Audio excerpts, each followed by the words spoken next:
Salam uşaqlar, bugün sizinlə hədəfin keçirdiyi 9-cu sinif 1-ci qrup blok imtahanının suallarına baxacağıq.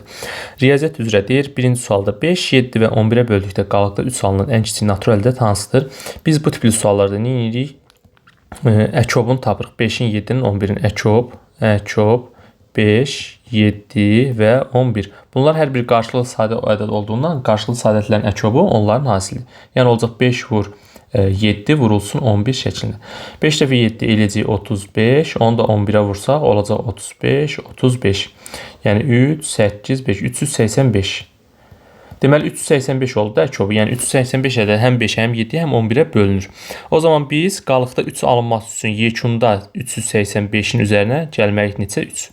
Bu da eləyəcək 388. Yəni doğru cavab olacaq D variantı. Keçək 2-yə. Deyir ədədində neçə onluq var? Biz nə edirdik? 45677. Biz onluğa qədər sayırdıq. Təklik onluq, elə onluq 7-də dayandı, yerdə qalanı silirdik. 4567 ədəd. Yəni doğru cavab olacaq Y variantı.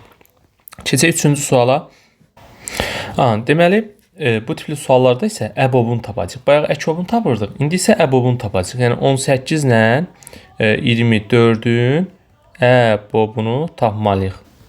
Deməli, əbobu tapanda nə edirdik? Hər birinin sadə vurğuları ayırırdıq. 2, 9, 3, 3, 3, 1. Bir də 24.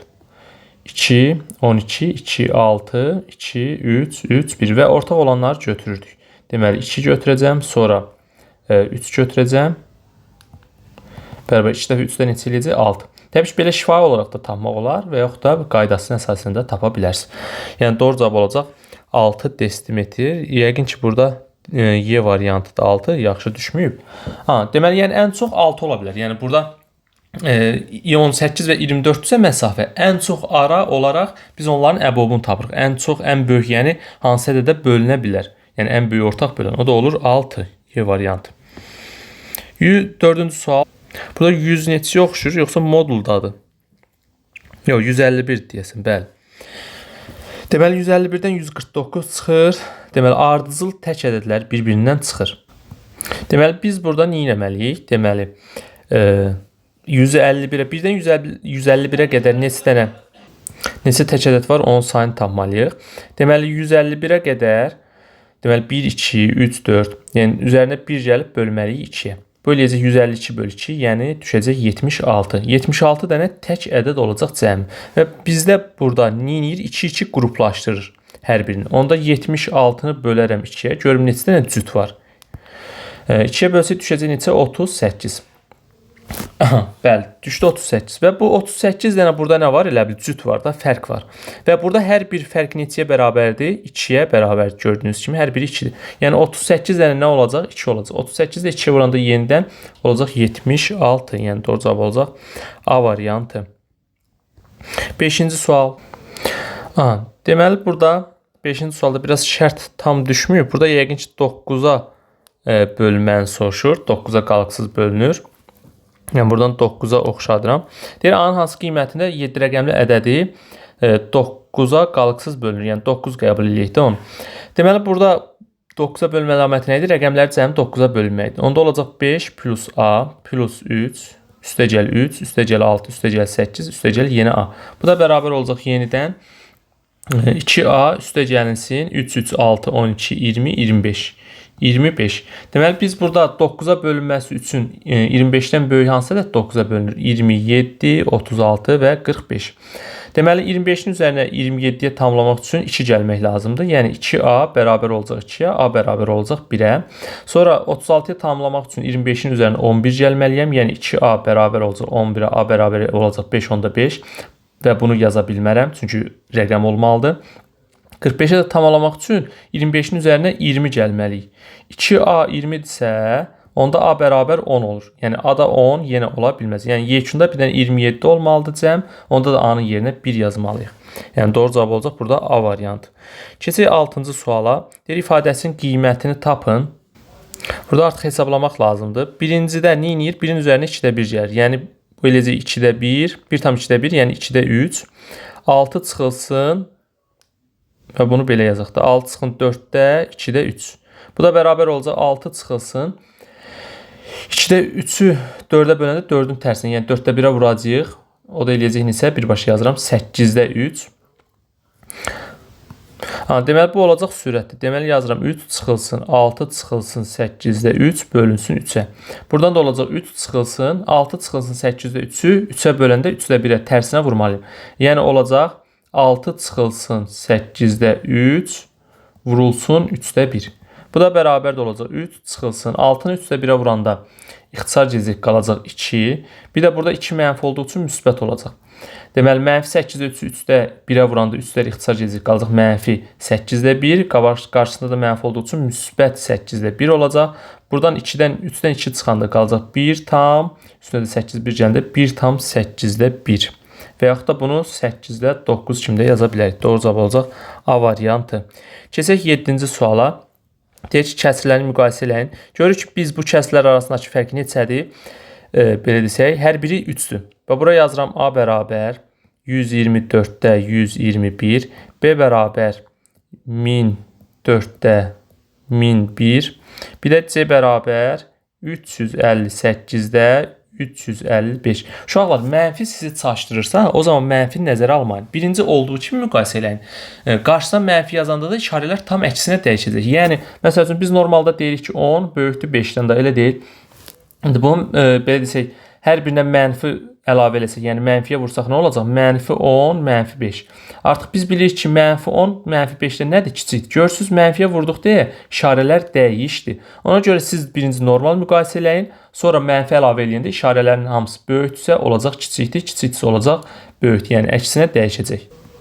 Əgər sizi mənfi çaşdırırsa, yox mənfi çaşdırmırsa elə normal qaydada müqayisə edə bilərsiniz. Deməli, bizim belə bir qaydamız var və sürət və məxrəcləri arasında fərq eyni olan hər bir kəsrin, sürət və məxrəci düzgün kəsrin, sürət və məxrəci böyük olan böyükdür. Yəni, burada olacaq C böyükdür, yox, böyük olan böyükdür, ən böyük B-dir. B böyükdür C-dən, C də böyükdür A-dan. İndi qarşısında mənfi olduğu üçün bu əksinə olacaq. Olacaq B kiçikdir C-dən, C də kiçikdir A-dan. Var belə cavab. B kiçikdir A, bəli, C variantı olacaq. Yeni deyirəm qaydamızı, sürət və məxrəci arasındakı fərq burada da 3-dür, burada da 3-dür, burada da 3-dür. Sürət və məxrəci arasındakı fərq eyni olan düzgün kəsirlərin sürət və məxrəci böyük olan böyükdür. Bunun digər qaydası da var. Sürət və məxrəci fərqi arasındakı fərq eyni olan düzgün olmayan kəsirlərdə də sürət və məxrəci kiçik olan böyük olur. Deyir ifadəsinin qiymətini tapın. Deməli 51-i, bunun hər tərəfini onda vuraq 1000-ə, olacaq 5100. Bunu 1000-ə vursaq olacaq 17 və yaxud da 3 vergül sağa da çəkə bilərsiniz. Deməli, burada 1000-ə vursaq olacaq 3, burada 1000-ə vursaq olacaq 30, bir də üstə gəlsin. Burada da 10-a vursaq olacaq 10 bölünsün 1000. 1. Daha asan bölməz üçün. 51 17-yə bölündə düşür 3, sıfırları da əlavə edirəm. 300 olur, üstə gəlsin. Bu 10 eləyəcək, bu da yenə 10 eləyir. Buna toplasaq eləyəcək 320 var cavabda. Bəli, D variantı. Bu 8 idi. Keçək 9-cu suala. Deyir, kəsri M-in neçə natural qiymətində natural ədəddir. Deməli, onda biz belə yazaq da. Hər birini ayrı-ayrı kəsirlərdə yazsaq, olacaq M-də M kvadratı, üstə gəlsin 5M bölünsün M və üstə gəlsin 6 bölünsün M. Hər birini ayrı-ayrı kəsirlərdə yazdı. Toplayanda yenə bu ifadəyə bərabər olur. Biraz kiçildək. Burada M-lər ixtisar gedir, qalır M. Üstə gəlsin, burada da M-lər ixtisar gedir, qalır 5. Üstə gəlsin 6 bölünsün M. İndi M-in natural qiyməti deyəndə bu hər zaman natural olacaq. Onda burada da kəsrin alınmaması üçün 6-nın bölənlərini yazmalıyam. 6-nın bölənləri 1-dir, 2-dir, 3-dür və 6-nın özüdür. Yəni 4 dənə qiymət. Bizdən neçəsini soruşur da, bəli. 4 dənə B variantı. 10-cu sual deyir, bir kran boş hissəni 6 dəqiqəyə doldurur, digər kran isə 5 dəqiqəyə boşaldır. Hovuz neçə dəqiqəyə dolur? 6 dəqiqəyə boşaldırsa 1 dəqiqəyə 6-da 1-ni dolduracaq. 5 dəqiqəyə boşaldırsa 1 dəqiqəyə 5-də 1-ni boşaldacaq. Və biri doldurub biri boşaltdığı üçün çıxıram. Və bərabərdir. Ümumi hovuz neçə dəqiqəyə dolar bilmirəm. X dəqiqə olacaq. 1 dəqiqədə X-də 1-i dolacaq. Buradan ortaq məxrəc eləsək olacaq 30-da 5 çıxılsın 6 bərabər 1 bölünsün X. Burada mənfi alınır. Yəni, mənfi alınmasının səbəbi odur ki, yəni burada heç vaxt ödəməyəcək. Yəni, dolmayacaq. Dolmaz. Yəni, doğru cavab 7. Və yaxud da belə də deyə bilərsiniz. Belə desək, riyazi həllə yazmamışdan qabaq da bilə bilərsiniz. Yəni biri 6 dəqiqə doldurur, biri 5 dəqiqə boşaldırsa, yəni boşaldan daha tez boşaldır da. Ona görə elə su oradan tökülən kimi oradan da boşalacaq. Yəni belə desək, hovuz heç vaxt dolmayacaq. Və yaxud da riyazi üsulla yazsaz belə yenə burada mənfi alınır. Mənfi alınması sizin səhv etdiyiniz anlamına gəlmir. Yəni çən dolmayacaq da, dolmaz. Bu halda ola bilər. 300 ədədin yarısının 20%. 300-ün yarısı, yəni 2də 1-i eləcək 150. Bunun da 20%-i vururam 20-yə, bölürəm 100-ə. Və yaxud da 5də 1-i də ola bilər. Və ixtisar gedir sıfırlar, 15-də 2-yə vuranda 30. Və yaxud da 150-nin 5də 1-i yenə 30 eləyir. Doğru cavab olacaq C variantı. 12-ci sual. Deyir 16 saat işləyən işçi 64 manat, 16 saat işləyən 64 manat, 27 saat işləyən işçi nə qədər pul qazanır? X qədər bilmirik. Və bu düz mütənasib olacaq. Yəni hardan bilərəm? Yəni çox işləyəndə çox pul qazanırsan, az işləyəndə az pul kazanırsan da, real həyatda da belədir. Düz mütənasibdə çarpaz vurub hesablayırdıq. Olacaq 16x bərabər 64 vur 27 və burada da çalışın vurmayın. Kəsr xəttindən bölün ki, hər zaman ixtisar gedir. 64 ilə 16 ixtisar gedir. 4, 4-ü 27-yə vuranda 80, 28, 108. Yəni doğru cavab olacaq 12-də də D variantı. Keçək 13-cü suala. Deyir maşın 1 saata 108 kilometr yol gedir. Maşın eyni sürətlə 1 saniyə neçə metr yol gedər? Onda 1 saata 108 kilometrdirsə, 1 saatımız neçə saniyədir? 3600. Yəni 3600 saniyə neçə metr gedir? Bu kilometr idi də. Bunu da metrə çevirsək olacaq 108-i vuracağıq. 1 kilometrimiz 1000 metr də 1000-ə. Olacaq 108.000. Deməli onda 1 saniyədə x-dir. Buradan da x bərabər çarpar vursa olacaq 108.000 bölünsün 3600. Sıfırların ikisi ixtisar gedəcək. 36 100-ə 108-ə bölünür. Daha doğrusu 108 36-ya bölünür. Neçə düşür? 3 dəfə düşür də, bəli. 3, bir dənə 0, 30. 30 litr. 30 litr nə idi? Estağfurullah. 30 metr. 1 saniyə, yəni 30 metr yol gedəcək. 30 metr var, bəli, C variantı. Litriyə özü. Aha, 14. Malın qiymətini əvvəlcə 50% artırırlar, sonra isə 50% azaltılır. Ümumiyyətlə yadınızda saxlayın. Malın ilkin qiymətini və yaxud da hər hansısa bir ədədi fərq eləməz. Tutaq ki, A ədədini birinci 50% artırıram, sonra 50% endirirəm. Və yaxud da birinci 50% artırıb, sonra 50% azaldıram. Və yaxud da azaldıb, sonra artıram, fərq eləməz. Yekunda P kvadratı bölünsün 100% qədər bizim yekun qiymətimiz azalacaq. Yəni hər zaman azalır. İstəyir birinci artsın, sonra azalsın, istəyir birinci azalsın, sonra artsın. Yekunda hər zaman azalır. Onda mən 50-nin kvadratı, yəni 50 vur 50 böl 100. Bölərəm 100-ə sıfıra gedər, 5də 5 olacaq 25%. Yəni 25% qədər nə olacaq? Azalacaq. B variantı. Bu hazır düsturdur. Bir ədəd eyni faiz qədər artanda və ya azalanda və ya artanda neçə faiz azalır. Sonra 15 deyir 20% xeyirlə 3 manata satılan məhsul 20% zərərlə neçə manata satılar? Yəni deməli 20% xeyirlə satılıbsa, deməli 300 manat nədir? 120%-dir. Onda x manatda 100%-dən hesablasaq, buradan x bərabər olacaq, çarpaz vursaq 300 vurulsun 100 bölünsün 120. Buradan sıfırlar ixtisar gedəcək. 300-ü 6-ya bölsək düşəcək 50, bunu 6-ya bölsək 2, ondan da 2 gedir. 5 dəfə 5, 250 manat. Deməli, ilkin qiymət neçə imiş? 250 manat imiş. İndi deyir 250 manatı 20% zərərlə. 250 manat 20% zərərdirsə, 20% zərərdirsə, yəni azalıbsa, onda 80% gəlir olacaq da. Elə 250-nin birbaşa 80%-ni taparsınız, cavabınız olar. Sıfırlar ixtisar gedir, 25-də 8-ə vuranda 200 eləyir də, bəli, 200 manat. Yəni doğru cavab olacaq B variantı. Və yaxud da 20%-ni tapıb çıxa da bilərsiniz 250-dən, heç bir fərqi yoxdur. Deyir, İngilis və fransız dillərindən ən az birini bilənlərdən ibarət sinfin şagirdlərindən 21-i ingilis dili, 15-i fransız dilidir, 4 də hər iki dili bilir. Yəni əsas odur bütün uşaqlar nədir? Ya fransız dili, ya ingilis dili, ya da hər iki dili öyrənir. Yəni öyrənməyən yoxdur. Deməli 4-ü hər ikisini bilirsə, bura yazaram fransız, bura yazaram ingilis. Onda 4-ü yazaram ortada. İndi 21-i ingilis dilini öyrənirsə artıq 21 dənəsi. Yəni bu çevrənin içərisində nə olmalıdır? 21. İndi 4 dənə buradadsa, 21-dən 4 çıxaram, 17-si qalar burada. Eyni zamanda fransıza da eyni saytdır. Bu dairənin içərisində, ovanın içərisində deyir neçə fransız dilini öyrənən var? 15. İndi 4-ü buradadsa, bura neçəsini yazaram? 11 dənə. 11, burada yazıram 11. İndi bizə deyir ki, Sinifdə neçə şagird var? Yəni bunların birləşməsini tapmalıyam. Birləşmə isə hər 3 hissənin cəmidir. Yəni 11 üstəgələk 4 üstəgələk 17. Deməli olacaq 11 plus 4 plus 17 bərabərdir. Neçə eləyəcək? 32.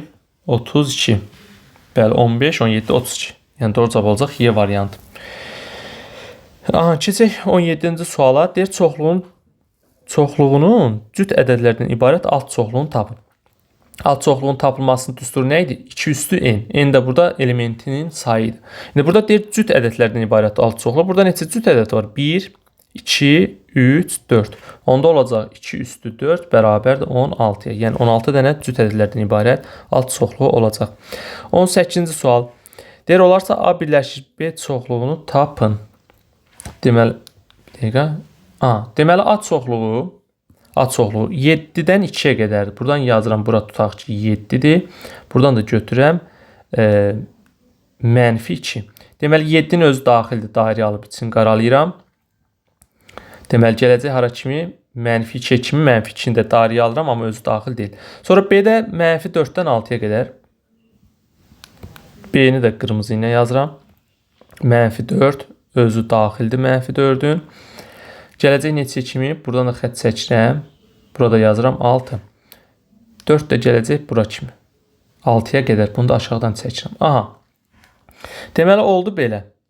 İndi bizə nə deyir? Deyir A kəsişir B-ni tapın. Yəni bunların kəsişməsini tapmalıyam da. Kəsişməsi artıq olacaq nə?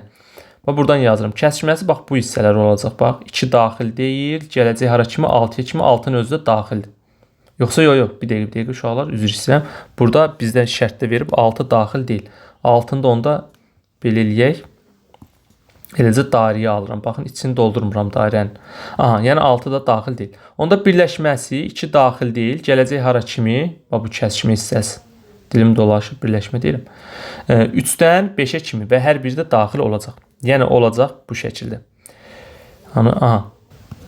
-2 daxil deyil. Bir də 6-ya qədər. O da daxil deyil. -2, 6 var. Belə cavab. Uşaqlar bir dəqiqə üzrcü sayın. Burada -2 yox. Müsbət 2 imiş. Mən -2 yazmışam. Fərq yoxdur. Olacaq mənim cavabım nə? 2-dən 6-ya qədər. Yəni özləri də daxil deyil. C variantı. Keçək 19-a. Deyir A fərq B ən yaxşısı eləyir Venn diaqramı çəkməkdir. Deyir bunların kəsişməsinin hissədir 5-dir. Bu olsun A, bu olsun B. A fərq B, yəni A'nın B-də olmayanlar bu hissə olacaq 5. Kəsişməsi 5-dir yazdıq. B fərqə də 5-dir. Burada yazdıq 5. Birləşməsini deyir. Birləşmə isə hər üçünün cəmidir. Bunu düsturuna da yaza bilərsiniz və yaxud da belə də yaza bilərsiniz. Bu da eləyəcək 5, 5, 5. Cəmi eləyəcək 15. Keçək 20-yə. Deyir uyğun tərəflər paralel olan bucaqlardır. Uyğun tərəflər paraleldir və bunlar eyni zamanda da biri kördür, biri itidir. Biri kör, biri iti olarsa onların cəmi nə idi? 180-ə bərabər idi. Bir də üstünə gələcəm 3x plus 10-u bərabər olmalıdır 180 dərəcəyə.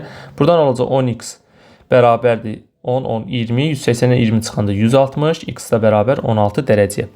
Bizdən nə idi soruşur? ABC-nin dərəcə ölçüsü. Yəni bu kiçiyin dərəcə ölçüsü. 3x plus 10 idi da.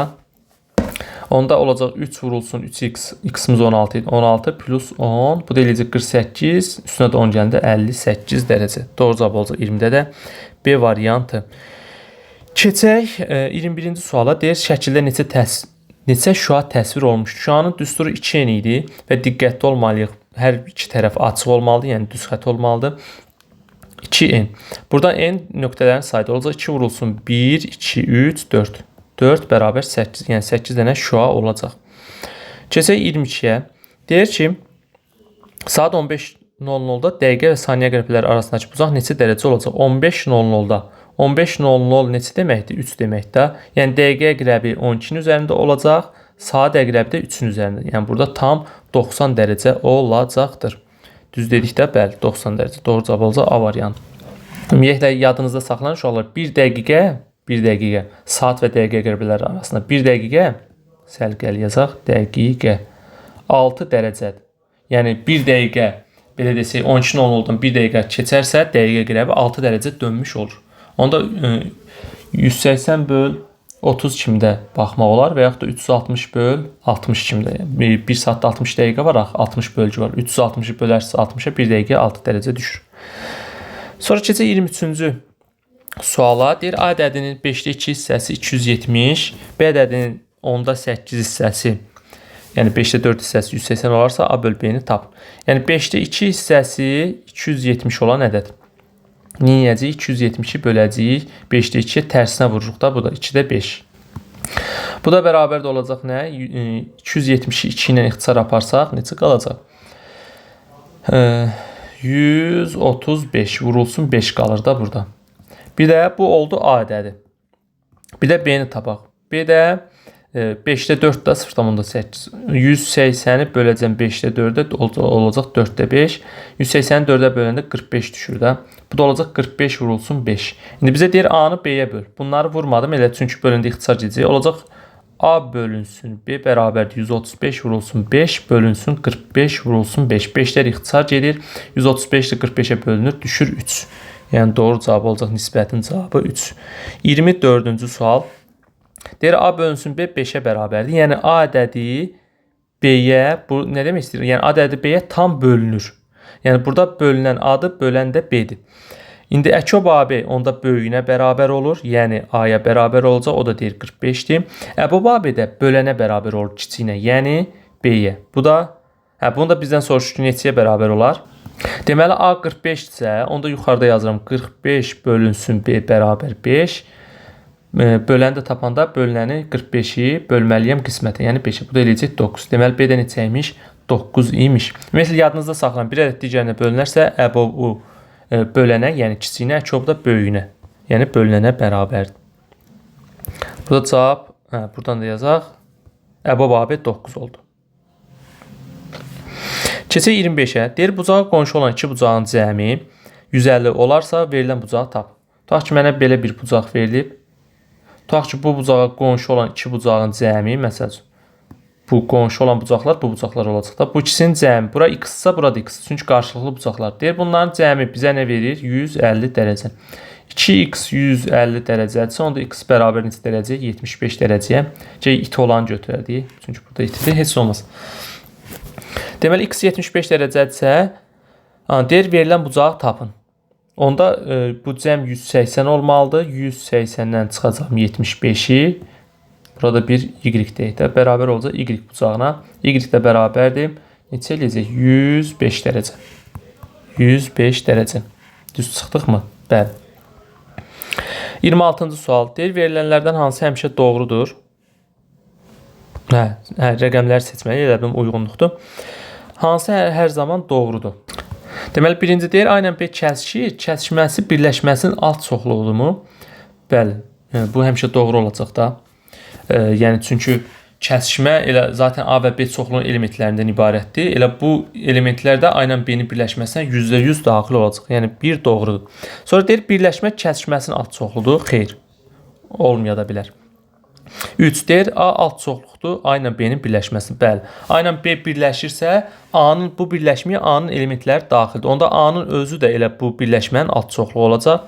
Sonra A alt çoxluqdur A ilə B-nin kəsişməsinə. Xeyr. A-nın B-də olmayan elementləri də ola bilər. Deməli 4 səhvdir, 2 səhvdir. Sonra A ilə B birləşir, alt çoxluqdur A-nın, olmaya da bilər, səhvdir. Sonra A ilə B kəsişir. Yəni A ilə B-nin ortaq elementləri A-ya daxildir. Bəli, bu hər zaman doğrudur. Zaten A ilə B-nin ortaq elementləri elə A-ya da daxil olan elementlərdir. Bu da doğru olacaq. Deməli 1, 3, 6. 27. Aha, uyğunluqdur. Deməli bizdə nə istəyir burada? Alfa və beta bucaqlarını tapmalıyıq. Bura 120 dərəcədirsə, elə üstündə yazaq. Onda bura qonşu bucaq 60 dərəcə olacaq. Beta ilə də qarşılıq deyə bura 120 olacaq. Sonra bura 130-dursa, qonşu alfa bucağı olacaq 50 dərəcə. Qarşılıqlıdır deyə beta ilə 130 olacaq. Bura 40-dırsa, alfa ilə qarşılıqlı 40 dərəcə. 180-dən də 40 çıxanda qalacaq 140. Qonşu olduğu üçün beta ilə. Deməli oldu 1, 60, 120 var. 60, 120, 1-ə olacaq Y variantı. Sonra 2-yə 50 ilə 130 varmı? 2-yə A variantı olacaq. 3-ə də 40, 140 B variantı olacaq. Bir də burada başqa, deməli A, B, Y getdi da, bu Y-dir. Deməli Y getdi, B getdi, A getdi. Qaldı C iləndir. A'dan, alfadan beta çıxanda 90 qalır. Düzdürmü? Alfadan beta çıxır, alfadan beta çıxır, alfadan beta. Bu belə bir cavab yoxdur da. Bəli, yoxdur. Bu 80 eləyir, bu da 40 eləyir. Xeyr, C heç birinə aid olmayacaq. Alfanın üzərinə 2 beta gəldikdə 120 eləyir. Birincidə olacaq 60 üstə gəlsin 240. Bu 120 eləməz. İkincidə alfanın, yəni 50-nin üzərinə gəlir 2 vur 130, 260. Bu neçə eləyəcək? 310 eləyir da. Bəli, 310 eləyir, 320 eləmir. Bir də 40-ın üzərinə gələcək 280. Bu eləyəcək, bəli, bu 320 eləyir. Yəni D variantı buna daxil olacaqdır. Keçək 28-ci suala. 28-də deyir, uyğun tərəflər paralel olan alfa və beta bucaqları üçün olarsa alfa bucağının ala biləcəyi kiçik qiyməti tapın. Uyğun tərəflər paralel olan alfa və beta bucaqları üçün alfanın ala biləcəyi kiçik qiyməti tapın. Uyğun tərəflər paralel olan bucaqlar üçün biz bilirdik ki, hər ikisi iti olarsa bir-birinə bərabər olurdu. Hər ikisi kör olarsa yenə bir-birinə bərabər olurdu. Biri iti, biri kör olarsa cəmi 180 dərəcəyə bərabər olurdu. Deməli, onda deyir alfanın ala biləcəyi ən kiçik qiyməti tapın. Onda belə eləyək də, alfanın iti bucaq götürək. Betdan isə kör bucaq götürək. Onda belə hesablasaq, onda yazaram 3 alfa plus beta bərabər 2 beta da doğrusu bərabər 400. Buradan alfanı belə yazaram bax, 3 alfanı. Alfa üstə gəlinsin 2 alfa, yenə 3 alfa eləyir də. Bir də üstə gəlinsin 2 beta bərabər 400. Buradan 2-ni çıxardaram mötərizə xaricində. Olur alfa üstə gəlinsin 2 vurulsun alfa plus beta bərabər 400 dərəcəyə. Biz dedik ki, alfanın birini iti bucaq götürdük, betanın da kör bucaq. Onda cəmləri nə olmalıdır? 180. Onda mən yazıram alfa plus 2 vur 180, yəni 360 bərabər 400-ə. Buradan da alfa bərabər olacaq. 400-dən 360 çıxanda qalacaq 40 dərəcə. Deməli, alfa oldu neçə dərəcə? 40 dərəcə. Və yaxud da bunun hər birini bir-birinə bərabər götürsək, onda olacaq 5 alfa bərabər 400, alfa da bərabər 405-ə bölündü 80 dərəcə olur. Artıq burada cavab alınmır. Bəli, daha doğrusu böyük alınır da. Ona görə ən kiçik 40 dərəcədir. Keçək 29-a. Deyir, qarşılığı sadə olan AB ədədləri üçün olarsa bu ədədlərin cəmi ən az neçə ola bilər? Deməli, əkob 60-dırsa, məsələn, 1 60 götürə bilərəm. Sonra 60 götürə bilərəm. Eyni zamanda qarşılığı sadə olmalıdır. Onları da nəzərə alacaq. Sonra qarşılığı sadətlərin əkobu əslində elə birbaşa belə yazaq da. Qarşılığı sadətlərin əkobu onların hasilidir da. Yəni A vur B bərabər olmalıdır nəyə? 60-a. Bu 1 60 ola bilər. Sonra hasili məsəl üçün 2 30 ola bilər. Məsəl üçün 3 20 ola bilər. Sonra 4 15 ola bilər. 5 12 ola bilər. Sonra 6-ya bölünür də, bəli, 6 10 ola bilər. Sonra 7-yə bölünmür, 8-ə bölünmür, 9-a bölünmür. 10-a bölsək 6 düşür, 12-yə bölsək yenidən bunlar təkrarlanacaq da. İndi deyir cəmi ən az olsun. Bu 61 eləyir, bu 32 eləyir, 23 eləyir, 19, 17, bir də 16. Yəni cəmlər zaten ən az olmaq üçün bir-birinə ən yaxın olan qiymətləri götürməliyəm. O da 6 ilə 10-dur. Cəmi də eləyəcək 16. Keçək 30-a. Deyir, isbat edin ki, uyğun tərəflər paralel olan alfa və beta bucaqları bərabər olarsa, onların tənbölənləri paraleldir. Deməli, uşaqlar, gəlin burada 2 dənə kör bucaq çəkək, uyğun tərəfləri amma paralel olsun. Bir dənə də buradan çəkirəm, lap buradan çəkək, belə. Deyir, bax, belə lap yaxın olsun. Buna deyək, tutaq ki, A, O, B. Buna deyək, C, O, D olsun bu da. İndi bunların uyğun tərəfləri CO, daha doğrusu belə yazaq. AO paraleldir CO'ya. OB də BO-da paralel olsun DO-ya. Yəni bu iki hissə bir-birinə paraleldir. Bu iki hissə də tərəfdə bir-birinə paraleldir. Yəni uyğun tərəflər paraleldir. Hər ikisi kör bucaq olduğu üçün bu bucaqlar nə olacaq? Bir-birinə bərabər olacaqdır. İndi biz burada deyək ki, tənbölənlər. İndi gəl tənbölənlərini çəkək, uşaqlar. Bunların tənbölənlərinin uzantılarını çəkək. Biraz da uzadaq. Biraz belə eləyək. Bunu da tənbölənini çəkək. Burada hər ikisində tənbölənini çəkdik. Və heç, gəlin bax, bunu da uzadaq biraz. Heç qısa çəkməyək. Bax, bunu da belə uzadaq. Burada artıq Bu iki bucaq bir-birinə bərabər idi və tənbələn olduğu üçün bərabər bucaqlara böləcək. Bu bucaq da bərabər bucaqlara bölünəcək. Və bu iki tərəf bir-birinə paraleldir. Bu tərəfin də uzantısını çəkirəm OD-nin. Aha, indi burada nə yaranacaq? Burada iki paralel düz xəttin üçüncü düz xəttlə kəsişməsindən alınan bucaqlar yaranacaq. Bax, bu bucaqla artıq, bu bucaqla, bu bucaq bir-birinə bərabər olacaq. Bu bucaqla bu bucaq bir-birinə bərabər olacaq. Bax, belə çəkək bilinsin. Bu iki bucaq bir-birinə bərabər olacaq. Niyə? Çünki onlar uyğun bucaqlardır. Eyni ilə bu bucaqla da, bax, bunu da göylə yazaq. Bu bucaqla da bu bucaq bir-birinə bərabər olacaq. Belə desək, onda götürək, tutaq ki, bura x bucağı idi. Onda burada x olaraq, yəni bu iki hər ikisi kör idi, bir-birinə bərabər. Onda burada x bucağı olacaq. Bura uyğun bucaq olduğu üçün burada x-dir. Bura x olduğu üçün burada x idi. Yəni burada bunları da işarə eləyək. Bir dənə COD, bura n olsun, burada p olsun. Onda olacaq n, bucaq n, o, b bucağı bərabərdir bucaq p, o deyə. Yəni bu bucaq bu bucağa nə olacaq? Bərabər olmuş olacaq. Eyni ilə digər tərəfdəki bucaqlardır. Bu bucaqdan o zaman bu bucağa bərabər olur. Yəni isbat etmiş olduq ki, burada POD bucağı ilə NOB bucağı bir-birinə bərabərdir. Yəni nəyə əsasən? Uyğun tərəfləri paralel olan, burada çox xətt çəkdim deyə biraz səlqəsiz oldu. Uyğun tərəfləri paralel və üçüncü kəsən düz xəttin əlamətinə görə uyğun bucaqlar oldu. Yəni bu bucaq bu bucağa bərabər oldu. Bu bucaq da bu bucağa bərabər olduğu üçün deməli NOP bucağı POD bucağına nə olacaq? NOB bucağı POD bucağına nə olacaq? Bərabər olmuş olacaq. Sağ olun, görüşənədək özünüzə yaxşı baxın. Fikir bildirməyi də unutmayın.